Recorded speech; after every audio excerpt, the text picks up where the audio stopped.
السلام عليكم ورحمة الله وبركاته. ازيكم حبايبي؟ عاملين ايه؟ يا رب دايما تكونوا بخير وفي صحة واحسن حال. وحشتونا جدا جدا جدا جدا. معكم حلقة جديدة من حلقات يوميات وفاء وشوشو. وحشتونا طبعا. اول حاجة زي ما انتم شايفين كده انا في النهارده عند وفاء. تتوقع شو جاي لي يا جماعه؟ عايزاكم تتوقعوا، بس هما تقريبا شكلهم عرفوا من العنوان. اه متعرفيش. شوشو جت تبارك على الغساله بتاعتي الجديده. تمام. طبعا يا جماعه انا بجد يعني حاجه لا تتوصف، يعني لما تبقي جايبه حاجه جديده في شقتك وبعد كام سنه؟ لا بعد 10 سنين. بعد 10 سنين جواز. 10 سنين. وانا بقول لها الف مبروك على اللي هي جابته، وعقبال الشقه يا رب الجديده ان شاء الله ان شاء الله ان شاء الله ان شاء الله هجيبها قريبا باذن الله باذن الله. هتجيب شقه احسن شقه في الدنيا ان شاء الله يا رب. وفاء النهارده قولوا لهم انت جبتي ايه؟ بس يا جماعه انا جبت غساله فول اوتوماتيك 13 كيلو من توشيبا العربي. عايزه اقول لكم ان دي تعتبر احسن غساله موجوده دلوقتي، لان ال جي والسامسونج تعتبر ارخص منها كمان، بس مش حلوه. وعايزه اقول ان اليومين دول بالذات في عروض جامده جدا، لان يعتبر اول السنه الجديده بتاعت سنه 2020، فدي تعتبر الغساله اللي هي الجديده، يعني نازل عليها سيل فظيع بصراحه، وفي نفس الوقت بتنظف وجميله جدا، وحلتها واسعه جدا جدا عن ال جي وعن السامسونج، لان السامسونج بتنتش الهدوم والال جي ما بتنضفش، وارخص منها فعلا في السعر. دي اساسيها كانت عامله 7400، في السيل بتاعها عامله 6650، وكمان كان نزل عليها هديه، عرض نزل معاها هديه، بس انا العرض ما لحقتوش، العرض خلص. كان ايه؟ كان العرض بتاعها ايه بقى؟ كان بينزل معاها هديه يا مكوه يا شفاط يا ساعه يا كتل، يعني حاجات صغيره، حاجات في حدود 400 جنيه. ماشي مش مشكله. عايزه ما حصليش نصيب. هي مش جايباها من كارفور. لا وما ما بتحبش اجهزه كارفور. جوزي بيقول لي اجهزه كارفور ليها خط انتاج خاص بيها، فبيقول لي مش حلو، ما بيعجبهوش حاجه اصلا من كارفور خالص، هو ما بيرضاش. المهم حبيت اوريها لكم واقول لكم ايه رايكم فيها، بس انا انصح اي حد طبعا انه يجيب دي بالذات، حلوه جدا جدا جدا. عايزه اقول حاجه ثانيه، دي 13 كيلو، ال 13 كيلو ما تفرقش حاجه عن ال 15 كيلو في الحله، في وزن الحله، لان في الاخر نفس الحله، لكن بيفرق ما بين ال 13 كيلو وال 15 كيلو الموتور بتاعها فقط لا غير، ولا اي حاجه تاني. نفس البرامج، نفس النظام، نفس كل حاجه، نفس مستوى الميه، نفس كل حاجه. دي بس كل اللي بتاخده كل اللي اكبر فيها بيبقى 15 كيلو، الموتور بتاعها اعلى شويه بس، ولا اكتر ولا اقل. مش عارفاها. بصوا انا هشوفها معاكم، اصلا اللي ما شفتهاش والله انا لسه جايه وما شفتهاش، قلت لا هشوفها معاكم. انا ما شاء الله يعني لونها سيلفر تحفه، لونها صح. انا عايزه اقول لان هي الطقم بتاعها اللي هتجيبه، لان هي ناويه تجيب ثلاجه وناويه تجيب اجهزه الكهرباء بتاعتها كلها ان شاء الله هتجيبها لونها سيلفر. ما جبتش اسود ليه؟ مفيش في الغسالات مفيش اسود، اللي اسود بيبقى من فوق ده بس اللي اسود بس، زي عزه. لكن الابيض بتاعها رخيص جدا. اختي جايباه الارخص بتاعها ارخص منها ب 600 او 700 جنيه، بس طبعا الابيض بتاعها مش حلو خالص. وعايزه اقول ان هي ضد الميه، يعني الستانلس بتاعها ده ما بيصديش ابدا ابدا ابدا. اسكتي يا بنت، شكل من تحت صدت من تحت. وانا كمان بتاعتي القديمه القديمه عشان بتاعتي نفس بتاعتها. احنا بتاعتنا نص اوتوماتيك. نص اوتوماتيك. عايزه اقول لكم وفاء مش هتشتغل عليها، قالت لا هشتغل عليها في الشقه الجديده ان شاء الله. دي حاجه يعني قهراني. والله قهراني، يعني انا نفسي بغساله عشان تريحني. عايزه اقول لكم الغساله النص الاوتوماتيك متعبه جدا، متعبه جدا جدا جدا. ايوه طبعا عشان الشتيف والميه وسقعه، والجو سقعه. مش عايزه اوريكم، مش هتشوفوا ايدي والله العظيم مقشره من كتر ايدي الميه الساقعه، مش شايفه. بس خلاص هي احنا اتعودنا. تعالوا بقى نوريكم الغساله، وانتوا طبعا عرفتوا تفاصيل وعرفتوا اسعارها وعرفتوا هي مش جايباها من كارفور، جايباها هنا من هنا يعني من محلات علي دربالة اسمها كده. هنا في وينجت، لو تعرفوش شارع وينجت هنا. يلا تعالوا نروح نشوفوا الريفيو بقى عن الغساله بتاعتنا، وكلنا نقول لها الف مبروك يا وفاء، وعقبال الشقه وعقبال الاجهزه الثانيه ان شاء الله. يلا بينا. بصوا بقى كده ما شاء الله الغساله كده اهي زي ما انتم شايفينها. عايزه اقول لكم انها كبيره ما شاء الله، ضخمه. انزلي كده بصوا اللون لونها سيلفر لون بس التلاجة بتاعتي، فيها اغمق من التلاجة فيها بتاعتي خطوط كمان. كده جديده، اه الخطوط اللي فيها دي جديده مش زي التانية. بصي اللوحه بتاعتها، لوحه التشغيل بتاعتها عايزه اقول معروفه جدا. كل حاجه دي بتاعت نسبه احنا الميه. بنحب التاتش على فكره، اه ما دي بنحبش الزراير. دي نسبه الميه على حسب، عشان الميه لما تيجي تنزل من هنا بتحسب كده، ما أنا يعني عارفة. لما بتيجي تنزل من هنا عايزه على العالي ولا على المنخفض. هنا على حسب الحله هتملي ايه. هي اول بتوزن الهدوم، بعد كده بترجع تعبي ميه على قد 30 لتر او 60 لتر او 90 لتر. تمام. ودي متوسط المياه، مستوى المياه اللي هي 25 و60 و80 و100.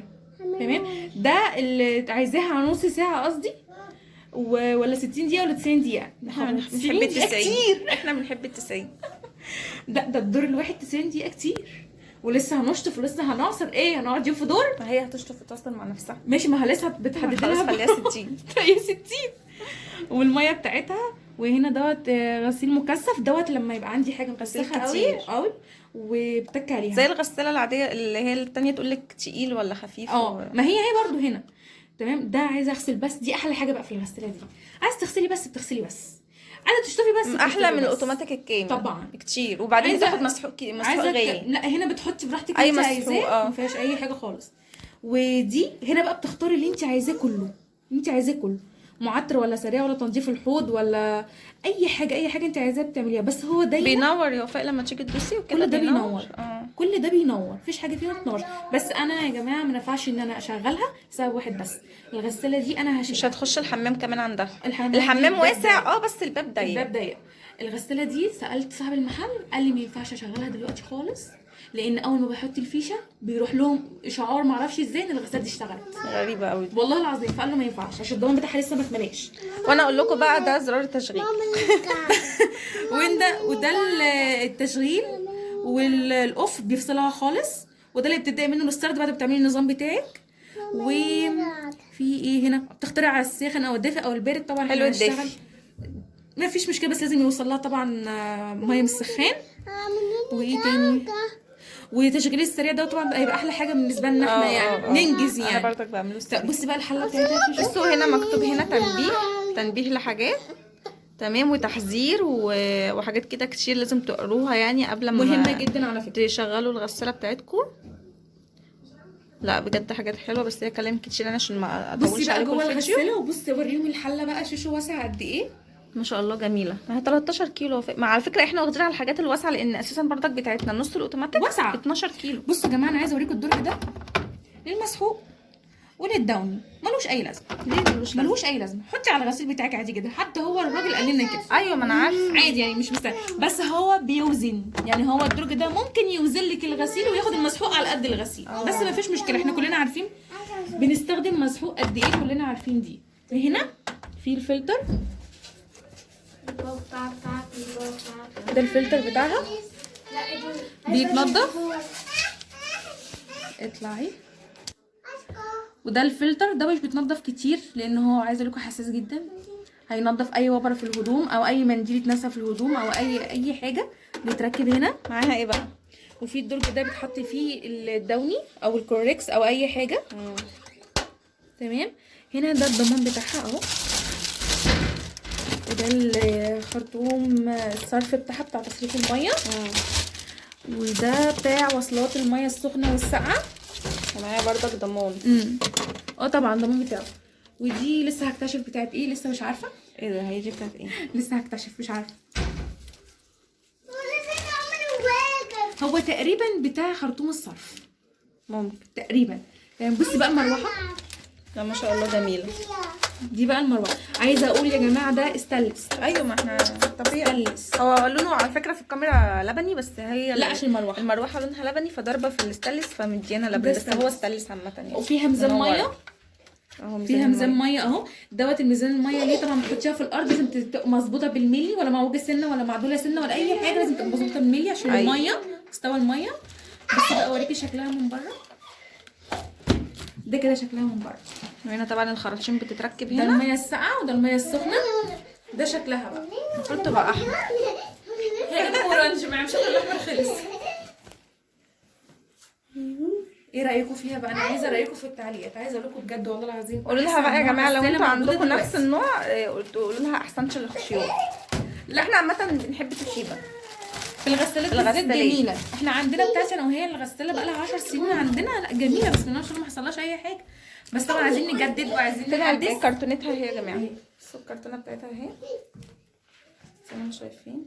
طبعا زي ما قلت لكم وفاء هتشيل لا انا هشيلها هتشيل خلاص. الغساله، يعني حتى هي مفضله مكان هنا في الصاله عشان تشيلها عشان تشغلها في الشقه الجديده ان شاء الله باذن الله، عشان لسه هجيب بقى تلاجة كمان ان شاء الله، واجيب بوتاجاز، ربنا المستعان يعني ان شاء الله. جيب بوتاجاز مسطح بقى. لا شفته مش حلو على فكره، مش هجيبه على الاغلب، مش هجيبه على الاغلب يعني.